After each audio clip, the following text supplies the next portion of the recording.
collège. Monsieur Hermouet, bonjour. Il nous manque Justine, la co-auteure de cet ouvrage, Grandir en protection de l'enfance. Oui, elle ne pouvait pas se libérer cet après-midi, d'où son absence, ma seule présence. Pourquoi vous l'avez écrit et surtout pourquoi vous l'avez écrit comme ça, c'est-à-dire en passant par le cadre réglementaire des politiques publiques et de nous amener au cœur fin de la pratique de la relation éducative. Alors l'idée, c'est venu vraiment d'une pratique de formation et de recherche-action qui a eu lieu dans le cadre du CREAI Auvergne-Rhône-Alpes, voilà, où j'ai exercé comme salarié mes 8 dernières activités comme salarié. Et en travaillant notamment avec des collectivités territoriales, notamment auprès des cadres, et l'idée fondatrice de cet ouvrage, ça a été que de penser que les politiques publiques en protection de l'enfance doivent vraiment revenir à des enjeux cliniques, au regard du profil des enfants et des parents, mais des enfants ou des jeunes accueillis dans toute la palette des dispositifs de protection de l'enfance. Mais je voulais venir avant déjà sur le concept de grandir. Vous commencez votre livre en prenant ce concept par 2 référentiels théoriques, un psychanalytique, l'approche structuraliste, freudienne notamment, et l'autre du point de vue philosophique. Enfin, l'idée de grandir, voilà, ça a été le signifiant retenu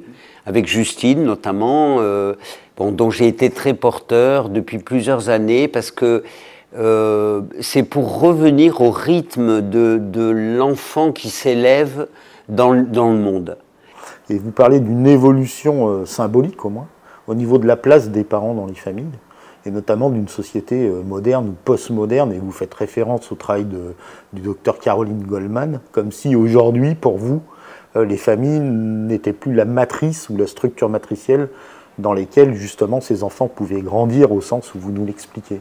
Mais pour vous, quand on lit ces politiques publiques qui traversent aussi l'ouvrage, vous y faites référence même quand vous parlez des parcours d'enfants, des structures d'établissements et de services dans lesquels vous travaillez tous les deux et dans lesquels vous vous impliquez du travail, on entend dans votre lecture des politiques publiques qu'il y a un point de bascule fondamental aujourd'hui.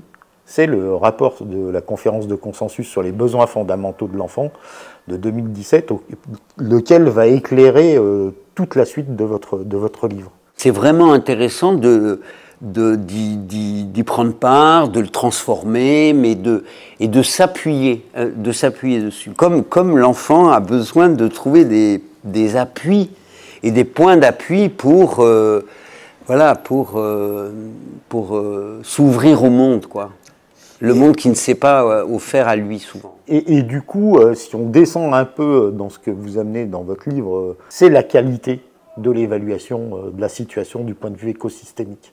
En sachant que notre parti pris, je pourrais dire presque philosophique et éthique, mais aussi pratique, méthodologique, c'est vraiment de prendre en compte l'évaluation, non pas du côté du contrôle, mais de valoriser, même chez l'enfant blessé, chez l'enfant traumatisé et chez le parent empêché, ce qui est de l'ordre des possibles, ce qui est de l'ordre des potentialités, et repérer les difficultés. Et la démarche évaluative, voilà, elle jauge en fait. C'est vrai que l'évaluation, enfin c'est notre pratique, notre démarche, elle s'est beaucoup inspirée, et elle continue d'ailleurs. Bon là on a fait une trace écrite qui est ce qu'elle est, mais on tenait effectivement à revenir pour valoriser la dimension, la dimension de la démarche évaluative. Sachant que ce que vous proposez comme accompagnement, en s'accrochant aux besoins fondamentaux, c'est de miser avant tout sur les potentialités, les capacités de l'enfant et de l'adolescent.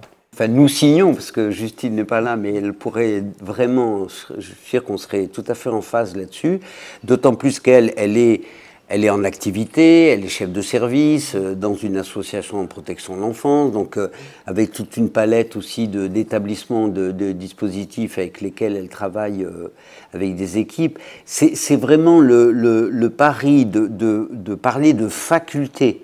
Voilà, c'est de parler aussi de ce qui est possible. Donc nous, notre point de vue, c'est de maintenir qu'il y a toujours du possible. C'est-à-dire, tant qu'on n'est pas mort, il y a du vivant. Vous avez pris une position dans cet ouvrage sur ce que vous avez nommé la dérive familialiste. C'est-à-dire, paradoxalement, on attrape toujours les gamins du côté de leurs difficultés, mais les parents toujours du côté de capacités qu'ils auraient. Et si vous le relevez, c'est bien que c'est rassurant de l'avoir transmis dans la rédaction. Hein. Voilà, c'est pas un parent à tout prix, parce qu'il y a encore des juges, par exemple. Il y a une idée, il y a une représentation idéalisée, notamment du côté des mères. Il est important de mettre à l'abri des enfants maltraités par les parents, et que la protection de l'enfance, ce n'est pas une guerre contre les parents, mais c'est quand même prendre en compte le profil et la grande vulnérabilité de ces parents, d'une part, et de mieux protéger les potentialités des enfants dans leur grandir et notamment dans leur développement. Je connais aucun parent, moi, maltraitant qui n'aime pas son enfant. Voilà. Et des enfants maltraités qui n'aiment pas quand même leur bourreau, entre guillemets. Par contre, je pense qu'on n'a pas le droit de massacrer des gens sans défense. C'est ça l'éthique. Voilà, on ne peut pas participer au massacre. C'est d'accepter qu'un enfant ou un adolescent, il va s'appuyer sur madame et monsieur un tel, et pas une équipe désincarnée de toute sexuation, j'allais dire. Ce qui est prégnant à la lecture de cette partie du livre, c'est que là, on a l'impression de rencontrer tous les enfants qui nous sont placés en maison d'enfants à caractère social. Mais avec 30 ans de retard, j'ai compris pourquoi certains enfants ou certains adolescents se manifestaient comme ça dans l'existence. Vous invitez les travailleurs sociaux, c'est-à-dire ceux qui sont en relation avec ces enfants-là, notamment à tenir. Tenir, contenir, soutenir. Voilà. Et de tenir, effectivement, c'est parce que c'est éprouvant, parce qu'en fait, les praticiens, ils sont en première ligne. Voilà, donc notre souhait, notre position, c'est d'inviter les équipes à tenir, mais les cadres intermédiaires notamment et les cadres de direction, les cadres dirigeants ont une responsabilité vraiment importante pour que les praticiens ils s'esquivent pas trop vite, quoi. Vous ne faites jamais référence dans cet ouvrage à la nouvelle norme qui s'appelle l'évaluation haute autorité de santé. Peut-être c'est notre acte manqué. Voilà. Ou un prochain ouvrage. Oui, peut-être. Bon, peut-être. Je vous remercie vraiment d'avoir pris ce temps au mois de juillet pour venir discuter de cet ouvrage que je conseille à tous les praticiens de protection de l'enfance, en tous les cas, mais aussi les élus des collectivités. Je pense que c'est un ouvrage qui peut se lire, quelle que soit la place qu'on occupe dans le dispositif, et en tous les cas qui prête à réfléchir avec en arrière-plan la cause du développement des enfants et l'intérêt de répondre à leurs besoins fondamentaux. Je vous remercie vraiment d'être venu. Merci, donc au nom de Justine Michon et moi-même, merci à vous. Merci beaucoup. Merci.